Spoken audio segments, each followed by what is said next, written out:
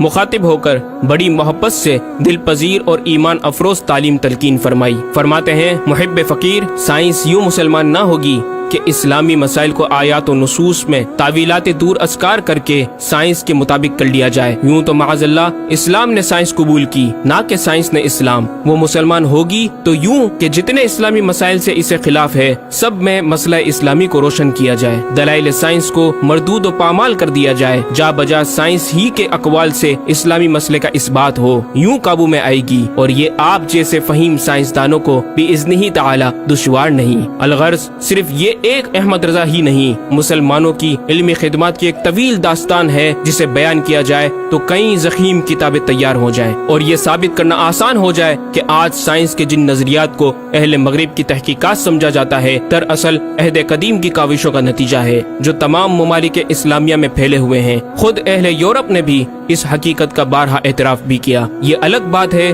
کہ ہم مسلمان اپنے ورثے کو بلا بیٹھے اور اپنی ہی چیزوں کو دوسروں سے مستعار سمجھنے لگے۔ شاعر مشرق ڈاکٹر اقبال نے کس دکھ کے ساتھ اس طرف اشارہ کیا، مگر وہ علم کے موتی کتابیں اپنے آبا کی، جو دیکھیں ان کو یورپ میں تو دل ہوتا ہے سی پارا۔ ناظرین کرام، اس مکمل ڈاکیومنٹری گفتگو میں اعلیٰ حضرت امام اہل سنت مجدد دین و ملت کا اپنا لکھا ہوا یہ شعر آپ کی ذات و صفات کا احاطہ کرتا نظر آتا ہے کہ انہیں جانا انہیں مانا نہ رکھا غیر سے کام، انہیں جانا انہیں مانا نہ رکھا غیر سے کام، للہ الحمد میں دنیا سے مسلمان گیا۔